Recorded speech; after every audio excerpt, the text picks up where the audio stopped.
Well, this is the beginning of my Hilux project. So I've got another project on build, which has kind of been profiled through my works Facebook page and YouTube channel. So it's a KA body on top of a Discovery chassis with a 4.6 engine in it, 4.6 V8, and almost finished, although I've said that for the last year, so hopefully it is almost finished. And this is my next project, 1983 Toyota Hilux. I think that makes it a Mark II. I don't really know too much about when the models changed on Hiluxes, so I'll be learning that. Obviously it's lifted, it's four-wheel drive model, and it's already V8 converted. It's got a little 3.5 in, which I'll show you in a minute. But I've got a bit of a different plan for it, which is what I'm in the workshop doing today, starting this project. So let me just show you under the bonnet of this Hilux.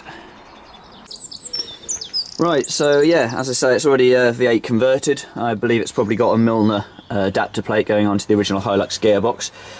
Bought this as a non-runner, spares or repair.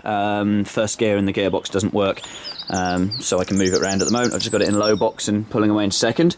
The brakes are binding a fair bit, but it's no biggie really. So yeah, it's got a little 3.5, I think it's a very early P6 engine or something like that. It's been converted to a Weber / Edelbrock. No, actually it was a proper Weber one. 4-valve carburetor, which as soon as I opened the bonnet, I thought, well, I know for one reason it's not running particularly well. It's because the carburetor's on back to front. But I'm not too fussed, because this engine's actually going to come out, and I've got a Discovery 2 4-litre manual, which I will be using the engine from, along with the gearbox and hopefully the axles as well. So this Hilux will have full Landro running gear. Originally I was thinking, right, I'll get the engine in first. I might do something a bit different with the engine. So watch this space on that section of the project. At the moment, obviously, I'm running a conventional front timing cover. I think it is, like I said, P6 one. Oh no, it isn't, because it hasn't got the provision for the manual fuel pump. Well, it's there, but it's not machined out, so it actually means it's a later cover. Anyhow, I'm thinking of running without a distributor, so running the front end system off the Discovery engine as well. Run a computer controlled ignition system, and possibly go fuel injection as well, or stick with a carburetor. But the jury's out on that one at the moment. Got a few ideas. However, in the interest of kind of doing conversion to the Land Rover gearbox as well, I'm actually thinking it'll be best to put the Land Rover gearbox in first, because obviously this engine's all mounted up in position, and the car can't be used at the moment because of the gearbox fault, so why not start there? So that's the bit I'll be doing on this first. But for that, we need a gearbox, so let's go and see the vehicle that's coming from. So here is the donor vehicle, Discovery 2, 4-litre V8 with a manual transmission, so a little bit rarer. A lot of them are autos. I am actually a little bit tempted to go auto, because I do have a little bit of a pipe dream as to what this car should be at the end in the Hilux, and auto might suit it a bit better. But for now, this is the donor vehicle for the axles and the engines and possibly the gearbox. So we'll strip this down. It's actually an ex-police spec vehicle. My friend had it, and the engine started having a few issues, so he was selling it for spares or repair. So I thought, aha, I've just bought a Hilux, and this came up at the right time. I did come in yesterday and just drop the bonnet off and start pulling a couple of little bits off, but had a bit of a heavy night the night before out with my brother, so decided rather than do something wrong or cause myself an injury, because I wasn't really focused on the job, I went home, enjoyed the afternoon, resting, and I'm back today to hit it hard. So let's see how far I get into this today. I think the only disturbance I'm going to have is the on-site cafe is doing Sunday roasts, so I might have to stop for one of them, I reckon. Right, well, I've got the everything disconnected underneath. Oils are drained. I've drained all of the oils, obviously from gearbox, transfer box and axles as well. It makes sense to do that while you're under there. Exhaust is disconnected. Bell housing bolts are undone, apart from the two at the top, which I'm now getting access to. So it should just be a case of pop those two bolts and get the engine hoist on. And then we should have the 4-litre engine out. And then I can start on the transmission, which shouldn't be too bad. Just prop shafts, get the interior stripped down so the gear sticks can pull out. And there shouldn't be too much really holding that in. Handbrake cable, mustn't forget about that one. So yeah, I'll probably film the engine actually being lifted out, but speed the recording up.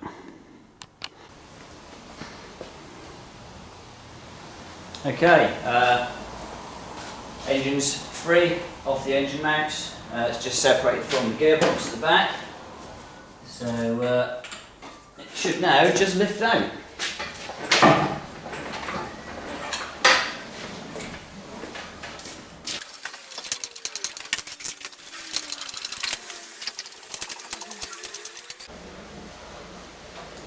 Okay, time to get the engine on the engine stand.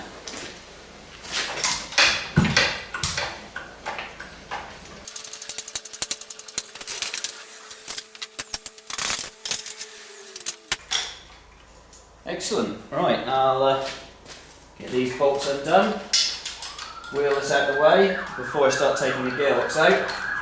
I will have a good tidy up because the floor is a little bit messy now. So, in the interest of not slipping over, it's a case of get the mop out, have a tidy up, and then gearbox out. Hopefully I'll get the gearbox out today. It's now only 2:30, so shouldn't be too much of a challenge, as long as everything comes undone. And then have a good tidy up and call it a day, I think.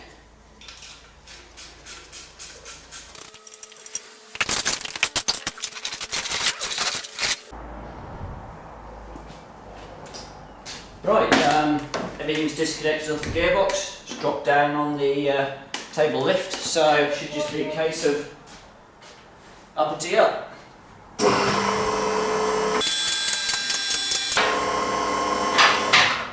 Just got the breather pipes in there, so just catching on something. There we go.